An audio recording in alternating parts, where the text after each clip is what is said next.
नमस्कार। अभिनव कहानियाँ में आपका स्वागत है। हमारी आज की कहानी है मजबूरी। महेश एक गरीब लड़का था और उसके पास कोई अच्छी नौकरी भी नहीं थी। उसने रिया से प्रेम विवाह किया था। रिया भी कोई अमीर परिवार से नहीं थी, फिर भी महेश से थोड़ी अच्छी आर्थिक परिस्थिति वाले परिवार से ताल्लुक़ रखती थी। शादी के कुछ महीनों बाद ही दोनों के लिए परिस्थितियाँ कठिन होती जा रही थीं। महेश बड़ी मुश्किल से गुजर बसर करने लायक पैसे कमा पाता था। रिया भी परिस्थितियों को अच्छे से समझ रही थी, इसलिए वह कोई ऐसी मांग बिल्कुल नहीं करती थी जिससे उनका खर्चा बढ़े। एक दिन सुबह सुबह रिया ने अपने पति से कहा, देखिए जी, मेरी हेयर क्लिप टूट गई है। अगर हो सके तो एक नई खरीद कर ला दीजिए, क्योंकि मेरे बाल काफ़ी लंबे हैं और बिना क्लिप के उन्हें संभालना काफ़ी कठिन हो जाता है। महेश पहले तो चंद सेकंड तक कुछ नहीं बोल पाया। फिर उसने रिया से कहा, मैं तुम्हारी हर इच्छा पूरी करना चाहता हूँ, लेकिन तुम फ़िलहाल हमारे जो हालात हैं उसे अच्छे से समझती हो। देखो, मेरे हाथ की घड़ी कई महीनों से बंद पड़ी है। मैं उसे भी ठीक नहीं करा पा रहा हूँ। अब तुम ही सोचो, मैं तुम्हारे लिए नई क्लिप कैसे खरीदूँगा।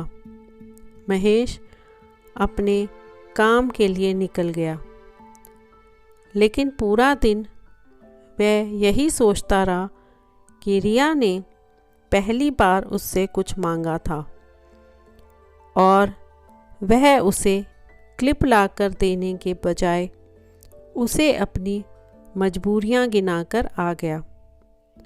दूसरी तरफ रिया को भी काफ़ी अफसोस हुआ।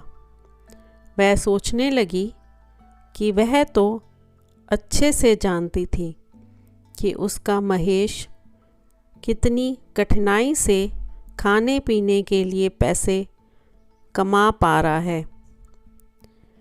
उसको नई क्लिप के लिए नहीं कहना चाहिए था। शाम को जब महेश घर लौटा तो उसके हाथ में एक नई क्लिप थी। उसने खुशी से रिया को आवाज़ लगाई। जैसे ही रिया उसके सामने आई तो उसे रिया में कुछ बदलाव नज़र आया। ध्यान से देखने पर उसे पता चला कि रिया के लंबे घने बाल अब छोटे हो चुके थे। महेश ने बालों में लगाने वाली क्लिप रिया के हाथों में देते हुए पूछा, तुमने अपने बालों के साथ क्या किया? मैं तुम्हारे लिए एक नई क्लिप लेकर आया हूँ।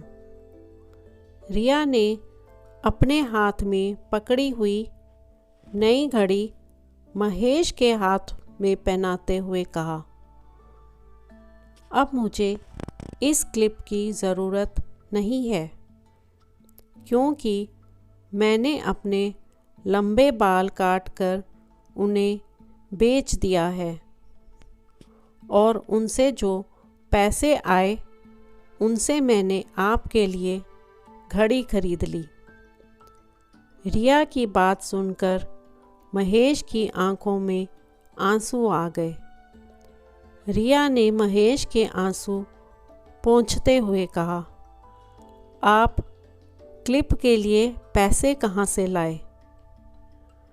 महेश ने कहा कि मेरी जो बंद घड़ी थी उसे तो मैं ठीक नहीं करा पा रहा था। और तुम्हारे लिए मुझे क्लिप लेनी थी, तो मैंने उस बंद घड़ी को कुछ रुपयों में एक घड़ी वाले को बेच दिया और उन पैसों से तुम्हारे लिए क्लिप खरीद लाया। इस पर रिया की आंखें छलक आईं, क्योंकि वह जानती थी महेश बंद घड़ी को भी इसलिए पहने रखता था क्योंकि वह घड़ी उसे बहुत ज़्यादा प्यारी थी और इतनी प्यारी चीज़ उसने रिया के लिए बेच दी। तो दोस्तों, आपको आज की कहानी कैसी लगी? लाइक और कमेंट करके ज़रूर बताएं और चैनल को सब्सक्राइब करना बिल्कुल ना भूलें। तो मिलते हैं एक नई कहानी के साथ। बहुत बहुत धन्यवाद।